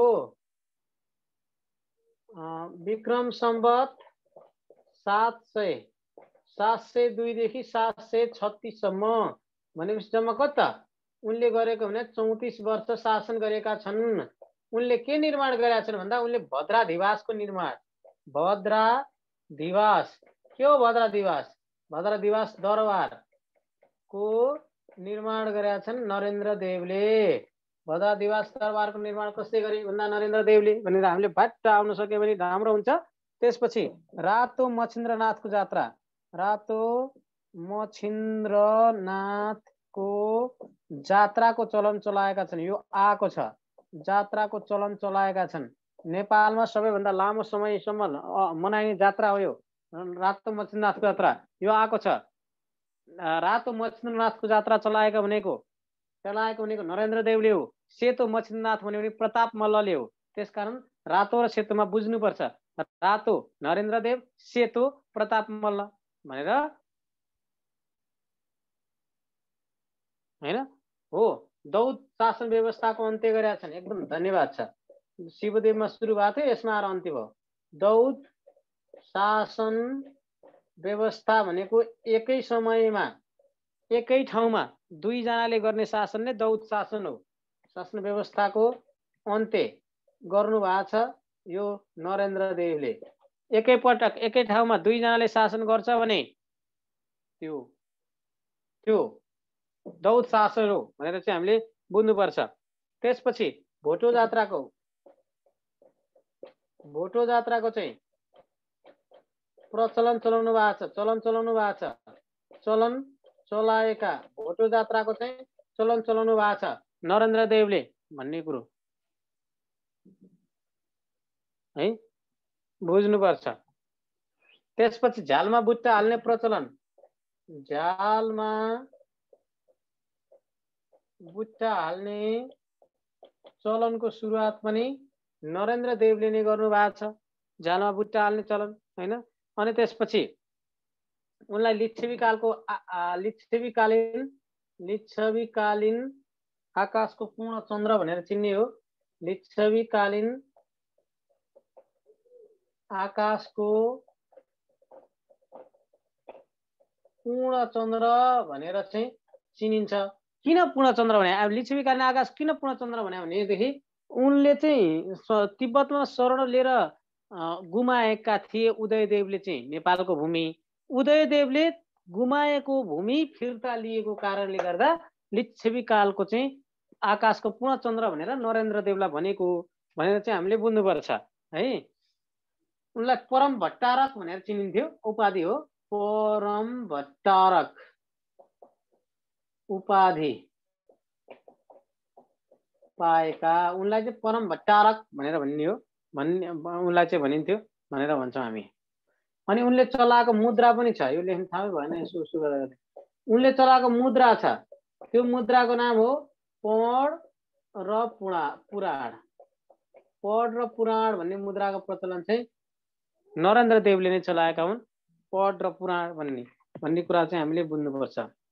अनि अर्को एउटा के लेखौँ भने सिंहासन शब्दको सबभन्दा पहिला प्रयोग गर्ने व्यक्ति, सिंहासन शब्दको सबैभन्दा पहिला प्रयोग गर्ने, सबैभन्दा पहिले कसले प्रयोग गरे भन्दाखेरि नरेन्द्र देवले।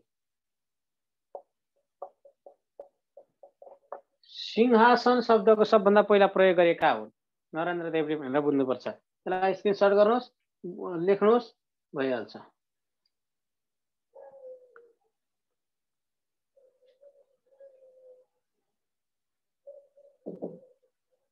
पौड र पुराण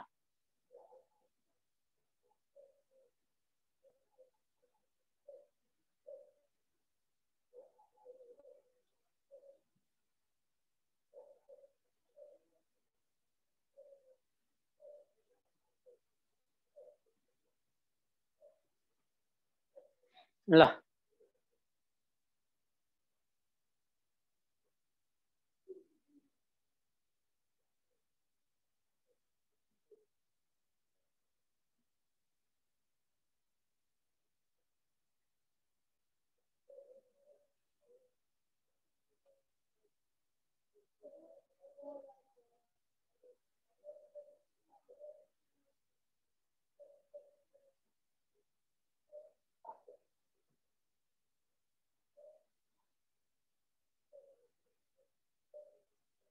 ल ओके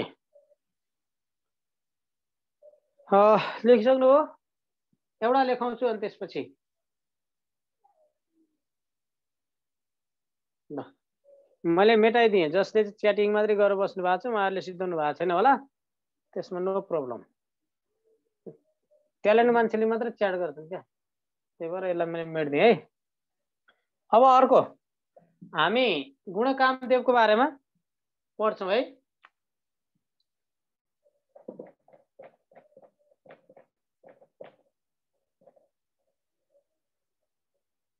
गुणकामदेवको बारेमा यसलाई यसरी भन्दिनँ यसलाई यसरी राख्दै हुनु म यसरी भन्छु है त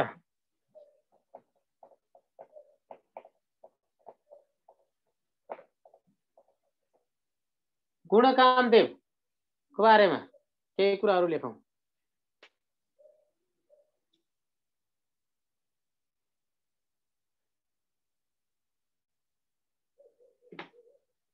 गुणकामदेवको बारेमा अलिकति अब हामी पढौँ है त गुणकामदेवलाई के भनौँ भने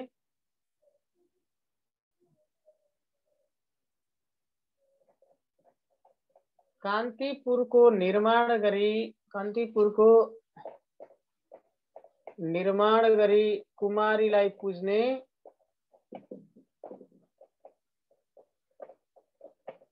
कान्तिपुरको निर्माण गरी कुमारीलाई पुज्ने इन्द्र जात्रा मनाउन भद्रकाली रोज्ने भनौँ इन्द्र जात्रा मनाउन भद्रकाली रोज्ने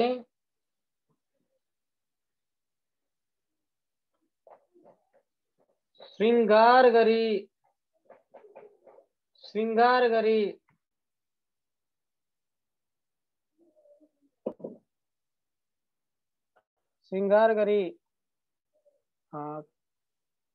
कृष्ण हिले जात्रा कृष्ण जात्रा श्रृंगार जात्रा लाखे जात्रा मानी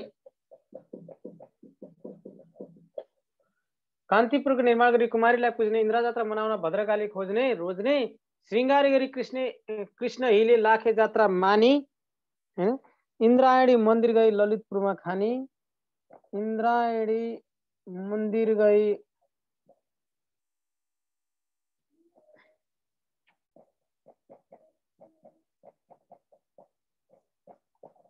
ललितपुरमा खानी भन्ने कुरा यति बुझ्यो भने हुन्छ यसमा हेर्नुहोस् अहिलेसम्म जहाँसम्म आएको यही भित्रैबाट छ है कान्तिपुरको निर्माण गरी कुमारीलाई पुज्ने इन्द्र जात्रा मनाउन भद्रकाली रोज्ने श्रृंगार गरी कृष्ण हिले लाखे जात्रा मानी इन्द्रायणी मन्दिर गई ललितपुरमा खानी भने फिनिस्ड हुन्छ अब यो भने के त भन्दा कान्तिपुर सहरको निर्माण गर्ने राजा गुणकामदेव हुन् कुमारीलाई पूजा गर्ने चलन कुमारी बनाई पूजा गर्ने चलन गुणकामदेवले चलाए इन्द्र जात्रा को प्रचलन चाहिँ गुणकामदेवले चलाए भद्रकाली मन्दिरको निर्माण गुणकामदेवले गरे कृष्ण जात्रा हिले जात्रा हैन श्रृंगार जात्रा कृष्ण जात्रा हिले जात्रा लाखे जात्रा जस्ता जात्राहरू गुणकामदेवले चलाए इन्द्रायणी मन्दिरको निर्माण पनि गुणकामदेवले गरे भन्ने कुरा हो अब यसमा हामीले के लेख्छौँ भने कान्तिपुर सहरको निर्माण कान्तिपुर हैन मा बस्ती बसाएका छन् त्यही भएर कान्तिपुर सहरको निर्माण यो धेरै पटक सोधेको क्वेशन हो यो कसले गरेका छन् भनेर त्यसकारण हामीले यसमा पढ्छौँ अनि त्यसपछि कुमारी बनाई पूजा गर्ने चलन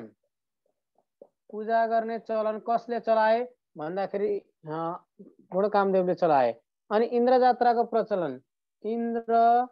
जात्राको प्रचलन कसले चलाए भन्दाखेरि गुणकामदेव अनि त्यसपछि भद्रकाली मन्दिरको निर्माण कसले गरे भन्दाखेरि गुणकामदेव त्यसपछि ओके यहाँ केही जात्राहरू छन् श्रृंगार जात्रा हिले जात्रा कृष्ण जात्रा भन्छ श्रृंगार जात्रा कृष्ण जात्रा हिले जात्रा हैन लाखे जात्राको प्रचलन। लाखे जात्रा सबैभन्दा बढी नेपालमा जात्रा प्रचलन गराउने भनेकै गुणकामदेव हो।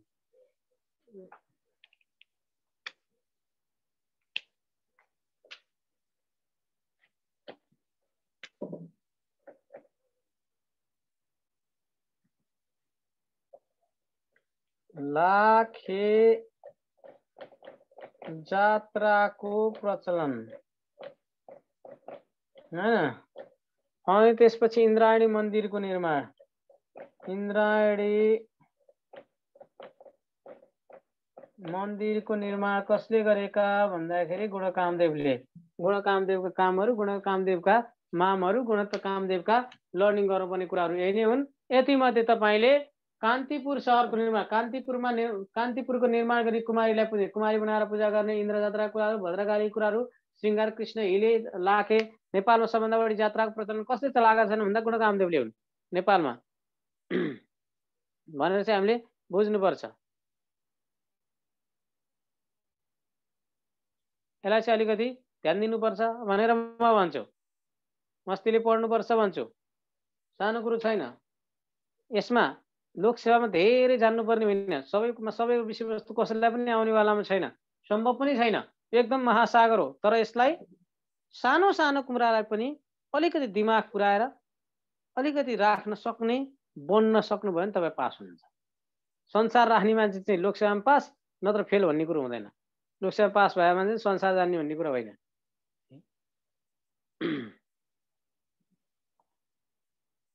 अलिकति पढ्ने तरिका चाहिँ जान्नुपर्छ।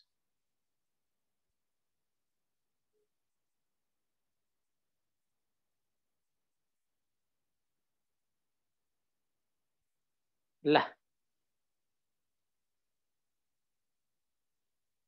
हुन्छ। ल